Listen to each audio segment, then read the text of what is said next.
ఈ ఎండలకు తట్టుకోలేక మనుషులు ఎట్లా తెట్టగిల్లి వాడతారో మిషన్లు కూడా గట్నే తెర్రైతాయి. ఎంత కూలెంట్ ఆయిల్ ఉన్నా, ఎంత ఇంజన్ కూలింగ్ ఫ్యాన్ ఉన్నా ఈ ఎండ దగుడుకు ఏం పనిచేయవు.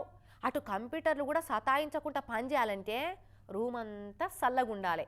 మనుషులకు తలిగే వడదెబ్బ మిషన్లకు తలగద్దని ఒక ఆడ బంకోళ్ళు ఏం కథ చేసిరో చూడుర్రి. నిర్మల్ జిల్లా సారంగపూర్ మండలం షించోలి బీ కాడున్న పెట్రోల్ బంకుల వర్కర్ల కంటే పెట్రోల్ పంపులే చాలా అదృష్టానికి నోసుకున్నాయని చెప్పాలి. చూడుర్రి, పంపుల పనిచేసే వర్కర్లు వడగాల్పులకు డీప్ ఫ్రై అవుతుంటే పెట్రోల్ పంపులు మాత్రం టండా టండా కూల్ కూల్ అని ఎట్లా చిల్లవుతున్నాయో కూలర్ గాలికి. 40 డిగ్రీలు దాటుతున్న ఎండ దగడుకు మనుషులే కరెంటు షాక్ వచ్చిన కాకు లెక్క గిలగిల కొట్టుకోవచ్చే.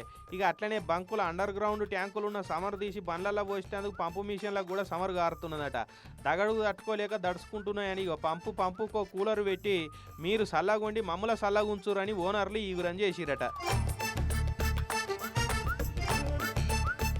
అయితే పెట్రోల్ బంకుల పంపులకు పెట్టిన కూలర్లను చూసి కస్టమర్లు కూడా అబ్బో అనుకుంటా పెట్రోల్ పంపు చల్లగా ఉంటే బండికి ఏమైనా మైలేజ్ ఎక్కువ వస్తుందా భయ్యా అని కారెడ్డాలు ఆడుకుంటా పోతున్నారట. కానీ చూడురి, పెట్రోల్ పంపులు కూలర్లతోటి చల్లగా గ్రో అవుతుంటే వర్కర్లు మాత్రం ఎండలకు గ్లో కావట్టే పాపం.